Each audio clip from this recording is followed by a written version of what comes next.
एक आदमी हॉस्पिटल में आंख खोलता है, लेकिन उसे अपनी ही जिंदगी याद नहीं होती।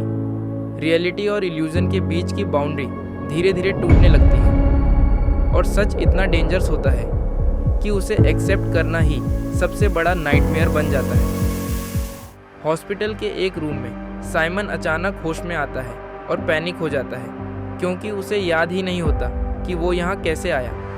डॉक्टर न्यूमैन उसे शांत करते हुए बताते हैं कि कल रात पैरामेडिक्स ने उसे उसके घर के बाहर सीवियर कंडीशन में पाया था। उसके स्टमक को खाली करना पड़ा था और सबसे शॉकिंग बात ये थी कि साइमन टेक्निकली मर चुका था। उसका हार्ट लगभग 2 मिनट के लिए रुक गया था, लेकिन डॉक्टर्स ने किसी तरह उसे वापस ला दिया।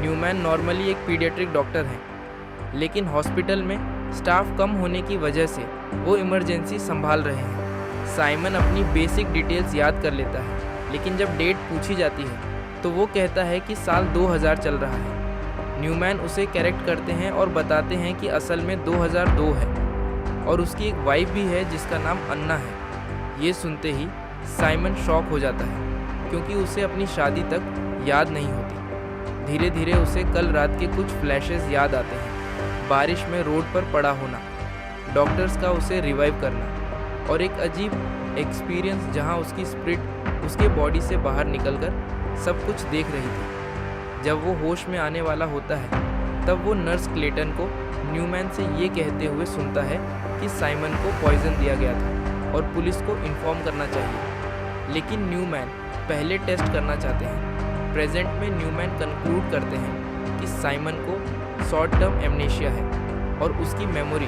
धीरे धीरे वापस आएगी। तभी एक ब्लॉन्ड वुमन रूम में आती है और साइमन को हग करती है। वो क्लियरली उसकी वाइफ लग रही होती है, लेकिन साइमन उसे पहचान नहीं पाता। जब वो अपनी मेमोरी लॉस के बारे में बताता है तो वो वुमन इमोशनल ब्रेकडाउन के साथ रूम से भाग जाती है। साइमन तुरंत उसके पीछे जाता है, लेकिन न्यूमैन और ट्रेविस उसे रोक देते हैं और कहते हैं कि रूम से कोई बाहर गया ही नहीं। ये बात साइमन को और कंफ्यूज कर देती है।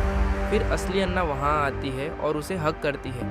न्यूमैन एक पजल के थ्रू साइमन को समझाते हैं कि उसकी मेमोरीज एक ब्रोकन पजल की तरह है जिसे धीरे धीरे सॉल्व करना होगा। अन्ना बताती है कि वो कल रात उसके साथ नहीं थी, बल्कि घर पर थी और साइमन यहाँ किसी काम से आया था। साइमन गेस करता है कि शायद वो अपने भाई पीटर से मिलने आया था, लेकिन अन्ना बताती है कि पीटर तो उससे मिलने से पहले ही मर चुका था। ये सुनते ही साइमन का दिमाग हिल जाता है। उसे फ्लैशेस आते हैं, अपने भाई को हक करना, रात में गाड़ी चलाना और एक ब्राइट लाइट के बाद पूरी डार्कनेस। अन्ना बताती है कि साइमन का एक एक्सीडेंट हुआ था जब वो अपने भाई से मिलने गया था। जैसे जैसे वो हॉस्पिटल के कॉरिडोर में चलते हैं, साइमन को ट्रेविस का बिहेवियर भी अजीब लगता है, जैसे वो उसे पहचान रहा हो। अन्ना बताती है कि साइमन 2 दिन पहले इस टाउन में आया था अपने पेरेंट्स का घर क्लोज करने के लिए।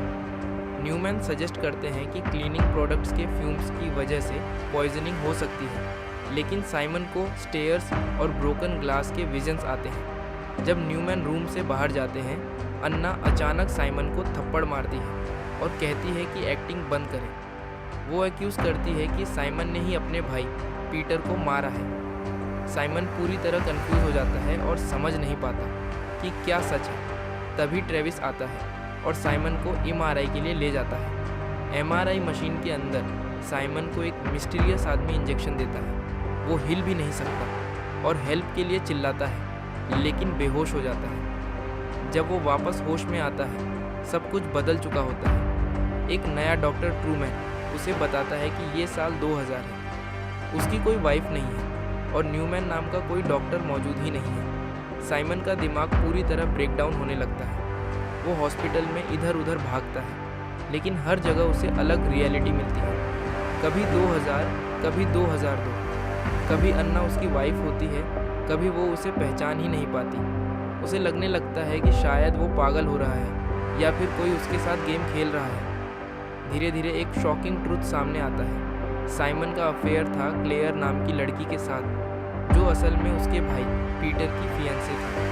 फ्लैशबैक में दिखाया जाता है कि कैसे साइमन और क्लेयर एक दूसरे से प्यार करने लगते हैं और सीक्रेटली मिलते हैं, लेकिन उनका ये रिलेशन एक डेंजर सीक्रेट बन जाता है। एक रात पीटर उन्हें साथ देख लेता है और गुस्से में साइमन से लड़ता है। फाइट के दौरान साइमन उसे धक्का दे देता है और पीटर ग्लास सीलिंग से नीचे गिर जाता है। साइमन शॉक में उसकी बॉडी को छुपाने की कोशिश करता है और उसे कार में डालकर ले जाता है। प्रेजेंट में साइमन को ये सब याद आता है और वो ब्रेक डाउन हो जाता है। उसे समझ आता है कि उसने सिर्फ अपने भाई को नहीं मारा बल्कि अपनी ज़िंदगी भी डिस्ट्रॉय कर दी।